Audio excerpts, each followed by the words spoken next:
आज डेट है 5 सितंबर 2023। तो आज शिक्षक दिवस भी है, तो आप सभी को शिक्षक दिवस की हार्दिक शुभकामनाएं। तो जैसा कि यूपी पीईटी की एग्ज़ाम डेट्स आ गई हैं, तो 50 दिन से भी कम समय रह गया है लगभग यूपी पीईटी होने में।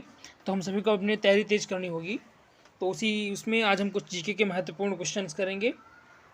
तो जो फेमस लोगों की जो निधन हो जाते हैं जो उनसे रिलेटेड चीज़ें देखेंगे, क्योंकि इनसे आ जाएगा कि मतलब ये किस चीज़ से रिलेटेड है, किस फील्ड से रिलेटेड हैं, तो वो चीज़ें हम देखेंगे। तो आप लोग बराबर वीडियो रिवीजन करते रहें। ये टाइम आ गया कि रिवीजन ज़्यादा जारी रखें। जितने वीडियो मैंने अपलोड किए हैं चैनल पर, वो आप सभी उसका रिवीजन करते रहें। दीदी भी उनकी कमांडो ट्रेनिंग चल रही है, तो कुछ दिनों में वो पूरी हो जाएगी। तो उसके बाद वो भी कुछ वीडियो अपलोड करेंगी, क्योंकि उनका गाइडेंस सभी को मिलेगा तो सही रहेगा। कि उनके 87 प्लस मार्क्स थे 2021 में, मेरे भी लास्ट ईयर 86 प्लस मार्क्स थे। तो हम सभी टारगेट करेंगे कि 80 प्लस तो हर हाल में लाना ही होगा। देखिए 80 प्लस और 85 के बीच में अगर आप 80 प्लस लाने की क्षमता रखते हैं तो आपका 85 प्लस भी आ सकता है। क्योंकि ऐसा होता रहता है ना एग्जाम में कि 2-4 क्वेश्चंस कभी इधर हो जाते हैं, कभी उधर हो जाते हैं। थोड़ा प्रेशर अलग रहता है एग्जाम हॉल में। घर में हम कितना भी नंबर लें, लेकिन एग्जाम हॉल में जब जाते हैं प्रेशर अलग होता है, वहाँ की कंडीशन अलग होती हैं। वो माहौल आप घर पे कितना भी मॉक दे दीजिए, वो माहौल नहीं मिल पाता है। तो अगर आप 80 प्लस ला रहे हैं तो इसका मतलब आपकी 80 प्लस लाने की क्षमता है। तो हमेशा 80 प्लस ही टारगेट करें। हो सकता है कि आप 70 प्लस भी लाएंगे तो भी काम चल जाएगा। और मैंने पहले बताया कि अगर इससे कम रहा तो फिर मेंस में, फिर किसी मुख्य परीक्षा में शायद जैसे वीडियो वगैरह के फॉर्म आएंगे तो उसमें आप एलिजिबल ही नहीं हो पाएंगे। तो ज़रूर से ज़रूर प्रयास करिएगा। तो सबसे पहले ये ल्यूक मॉन्टेगिनियर, ये फ्रांस के वायरोलॉजिस्ट थे। इनकी टीम ने ही HIV वायरस की खोज की थी। तो ल्यूक मॉन्टेगिनियर क्या थे? वायरोलॉजिस्ट थे। वायरोलॉजिस्ट मतलब जो वायरस से रिलेटेड स्टडी करते हैं। तो ये, और अगला नाम है राहुल बजाज का। इनकी भी 2022 में डेथ हो गई थी। ये बजाज ऑटो के पूर्व अध्यक्ष थे। 2001 में इनको पद्म भूषण मिला था। तो ये राहुल बजाज कौन थे? इंडस्ट्रीज थे। बस इतना ही याद रखेंगे। पालोनजी मिस्त्री, ये भी शापूरजी कंपनी, शापूरजी पालोनजी ग्रुप के चेयरमैन थे और ये भी इंडस्ट्रीज थे। अगला नाम है शकुंतला चौधरी का। ये प्रख्यात गांधीवादी समाज सुधारक थी। इनका जन्म 1920 में हुआ था। पद्मश्री इनको भी मिला है। असम राज्य से थी। तो याद रखेंगे कि शकुंतला चौधरी जी असम राज्य से थी। और बस, और मतलब हाँ, मतलब गांधीवादी थी, समाज सुधारक थी। अगला नाम बप्पी लहड़ी। इनको सभी लगभग जानते ही होंगे। ये बॉलीवुड में संगीत का मतलब गाना वगैरह गाते थे। गोल्डन मैन के नाम से, मतलब सोने की चेन वगैरह काफ़ी पहनते थे। सिंधुताई सपकाल, ये महाराष्ट्र की मशहूर सामाजिक कार्यकर्ता थी। इनको महाराष्ट्र की मदर टेरेसा भी कहते हैं, बहुत इंपॉर्टेंट है। हेमानंद बिस्वाल, ये उड़ीसा के पहले आदिवासी मुख्यमंत्री थे। याद रखेंगे जरूर। राज्य कौन सा है? हेमानंद बिस्वाल का उड़ीसा है। पंडित बिरजू महाराज, ये कथक से रिलेटेड थे, लखनऊ घराने से संबंध रखते थे, उत्तर प्रदेश के थे। काफ़ी इंपॉर्टेंट हो जाते हैं और बहुत ज़्यादा महत्वपूर्ण प्रश्न है, इससे आने के चांसेस काफ़ी ज़्यादा हैं। अगला नाम है शांति देवी का। ये उड़ीसा की सामाजिक कार्यकर्ता थी और ये मतलब वहाँ के जिससे समाज के लिए इन्होंने काफ़ी कुछ किया है। गरीबों की आवाज़ के रूप में याद किया जाता है इनको।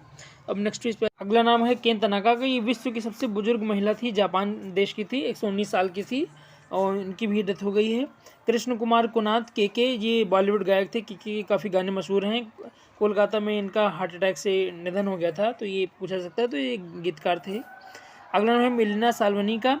ये नृत्यांगना थी, फ्रांस की नागरिक थी और ये कथकली डांस से रिलेटेड थी। तो पूछ सकते हैं किस डांस से रिलेटेड थी? कथकली डांस से रिलेटेड थी। अगला नाम है शेनवार, ये विश्व के महान स्पिनर हैं। बॉल ऑफ द सेंचुरी भी इन्होंने ही फेंकी थी और ये ऑस्ट्रेलिया देश के थे और इनका भी डेथ हो गई थी। पंडित मुन्ना शुक्ला, ये कथक नृतक थे और दिल्ली में इनकी डेथ हो गई थी। तो लखनऊ घराने से संबंध इनका भी था। तो दो नाम आ चुके हैं, पंडित बिरजू महाराज जी का और पंडित मुन्ना शुक्ला जी। ये दोनों कथक से रिलेटेड थे।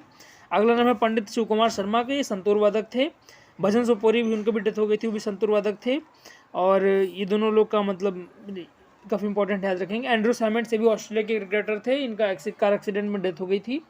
भजन सोपोरी ये भी संतूर वादक थे और एक ये पंडित सुका और दोनों लोग की डेथ हो गई है। दोनों लोग संतूर वादक थे। दोनों में से एक नाम पूछे जाने की काफ़ी संभावना है। अगला नाम है वी कृष्ण मूर्ति का।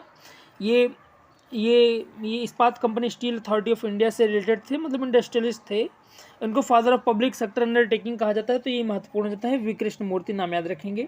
अगला नाम है आर नागास्वामी का। ये पुरातत्व आर्कियोलॉजी विभाग के पहले निदेशक थे, तो आर्कियोलॉजिस्ट थे। आर नागास्वामी, यह नाम याद रखेंगे। अगला नाम है तरुण मजुमदार का। ये मशहूर बांग्ला फिल्म निर्देशक थे, तो ये डायरेक्टर थे, निर्देशक थे बांग्ला फिल्मों के।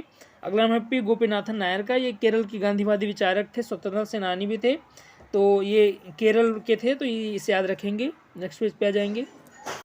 अगला नाम है डॉक्टर इनामुल हक जी का। ये प्रख्यात पुरातत्व इतिहासकार थे और बांग्लादेश राष्ट्रीय संग्रहालय के पूर्व निदेशक थे। ये बंगाल की टेराकोटा और मूर्ति कला पर उनके काम के लिए इनको 2020 में पद्मश्री भी दिया गया था। अगला में डॉक्टर सुशोभन बंदोपाध्याय जी का। ये को गरीबों का मसीहा कहा जाता था और ये 1 रुपये में मतलब मरीजों का इलाज करते थे। कोलकाता में इनकी डेथ हो गई और इस पिछले 57 साल से पश्चिम बंगाल में 1 रुपये में गरीबों का इलाज करते थे। शिंजो आबे जापान के पूर्व प्रधानमंत्री थे और ये जो क्वाड बना है 4 देशों का समूह जिसमें ऑस्ट्रेलिया, इंडिया, जापान और यूएसए हैं, इसमें शिंजो आबे जी का काफ़ी बड़ा रोल था और इनका हत्या कर दी गई थी जब यहाँ पे एक मतलब जनता को समझ कर थे जापान में। और शिंजो आबे जी को सुप्रीम ऑर्डर ऑफ द क्राइस्थेनम से सम्मानित किया गया है, जापान का सर्वोच्च सम्मान है। तो काफ़ी दुखद रही इनकी डेथ हो गई थी। अगला नाम है अवध कौशल। ये सामाजिक कार्यकर्ता थे। और अगला नाम है भूपेंद्र सिंह जी का। ये जाने माने पार्श्व गायक थे। मुंबई में इनकी डेथ हो गई थी। मौसम, सत्ता पे सत्ता, आहिस्ता आहिस्ता फिल्मों में इनके काफ़ी गाने हैं, याद किए जाते हैं। Rakesh Jhunjhunwala the big bull, तो जो शेयर मार्केट में पैसा वगैरह लगाते हैं उनके लिए जाना पहचाना नाम होगा। इन्होंने इंडिया का इन्हीं वारेन बफेट कहा जाता था, बुल मार्केट का किंग भी कहते थे। मतलब बहुत ज़्यादा इन्होंने मतलब शेयर मार्केट से पैसे कमाए थे, तो इनकी भी डेथ हो गई थी। अगला नाम है सुबन्ना का। ये कन्नड़ भाषा के गायक हैं सुबन्ना, इसे याद रखेंगे। अभिजीत सेन है, प्रख्यात अर्थशास्त्री थे, इकोनॉमिस्ट थे, इनकी भी डेथ हो गई है। मिखाइल गोर्बाचोव, ये तत्कालीन जो सोवियत संघ टूटा था, मतलब जो यूएसएसआर टूटा था, तो उस समय उसके राष्ट्रपति थे, तो इनकी डेथ हो गई है। नाम इंपॉर्टेंट है मिखाइल गोर्बाचोव, इसकी पूछे जाने की प्रबल संभावना है, याद रखेंगे। अगला नाम है साइरस मिस्त्री का। ये टाटा सन्स के पूर्व चेयरमैन थे, इनकी भी कार एक्सीडेंट में डेथ हो गई थी। नेक्स्ट पेज पे आते हैं। अगला नाम है रामचंद्र माझी का। ये माझी नाच की एक कैटेगरी लौंडा नाच के लिए प्रसिद्ध थे। ये बिहार के थे, भोजपुरी लोक नृत्य के थे। एलिजाबेथ सेकंड है, ये ब्रिटेन की महारानी थी, सबसे लंबे टाइम तक राज करने वाली, मतलब इंग्लैंड के लिए थी, और इनकी डेथ हो गई थी। और नेक्स्ट नाम है बीवी लाल जी का। ये आर्कियोलॉजिस्ट थे और पुरातत्वविद थे और बाबरी मस्जिद के नीचे मंदिर की खोज में इनका वो था। राजू श्रीवास्तव जी कॉमेडियन थे, इनकी भी हार्ट अटैक से थोड़ा मतलब हार्ट अटैक आया था, फिर थोड़ा देर एडमिट थे, फिर बाद में डेथ हो गई थी। ये उत्तर प्रदेश के कानपुर से था। पूछ लेगा कानपुर के किस जिले से थे, क्योंकि यूपी के थे तो यूपी पीटी में आने की पूरी संभावना है, तो ये उत्तर प्रदेश के कानपुर जिले के थे। अगला नाम है हिलेरी मेंटल का। 2 बार की बुकर प्राइज विनर थी, तो इनका भी डेथ हो गया था। इनका लोकप्रिय उपन्यास बुक का नाम है वुल्फ हॉल। जयंती पटनायक जी राष्ट्रीय महिला आयोग की पहली अध्यक्ष थी, इनकी भी डेथ हो गई है। मुलायम सिंह यादव जी उत्तर प्रदेश के कई बार मुख्यमंत्री रहे और अच्छा मंत्री भी रहे देश के, इनकी भी डेथ हो गई थी। और 2023 में इनको पद्म विभूषण भी दिया गया है, तो ये भी महत्वपूर्ण है, याद रखेंगे। सफाई में इनका जन्म हुआ था और समाजवादी पार्टी के संस्थापक थे। अगला नाम है दिलीप महानलोबी जी का। ओरल रिहाइड्रेशन थ्योरी का विकास किया था। ORS घोल, मतलब जो हम सभी डिहाइड्रेशन होता पीते हैं, तो ये दिलीप महानलोबी जी की देन थी। अगला नाम है अमोहा जी का। ये दशकों तक स्नान न करने वाला सबसे गंदा आदमी कहा गया इसे, ये ईरान का था, तो इसकी भी डेथ हो गई है, तो इसका भी नाम याद रखेंगे। वैसे ज़्यादा इंपॉर्टेंट नहीं है, लेकिन पूछा जा सकता है, अब एग्जाम्स के लिए तो हमें पढ़ना ही पड़ेगा हर चीज़। अब पेज पलट लेंगे। अगला नाम है जमशेद जी ईरानी का। ये टाटा स्टील के पूर्व प्रबंध निदेशक थे और ये इनका भी डेथ हो गई है, तो ये टाटा स्टील से रिलेटेड थे, इंडस्ट्रियलिस्ट थे। इलाबेन भट्ट, ये सामाजिक कार्यकर्ता थी, इनकी भी डेथ हो गई है, सेवा संगठन से जुड़ी हुई थी। RL कश्यप, ये प्रख्यात मैथमेटिशियन थी, इनकी भी डेथ हो गई है। विक्रम गोखले, इनकी डेथ हो गई है, थिएटर अभिनेता थे, मतलब फिल्मों में काम करते थे विक्रम गोखले, तो ये एक्टर थे। और लता मंगेशकर जी के बारे में जान लेते हैं, पूरा डिटेल में जानेंगे थोड़ा।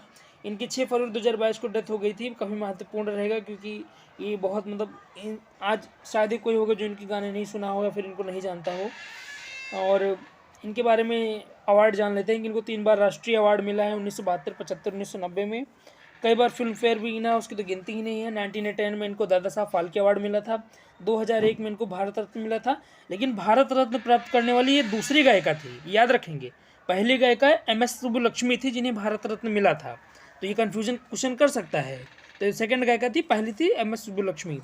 तो जैसे कि 9-10 मिनट हो रहे होंगे, तो हम अपनी क्लास को ख़त्म करेंगे। अब रेगुलर वीडियोस आते रहेंगे डेली, क्योंकि 50 दिन बचे हैं, तो 50 दिन में हम कम से कम 50 वीडियो अपलोड करेंगे ही। आप सभी अपनी तैयारी जी जान से लगे रहिए, क्योंकि उत्तर प्रदेश में जॉब पाना है, तो UP PT में अच्छे नंबर लाने ही होंगे। So thank you very much और गॉड ब्लेस यू ऑल।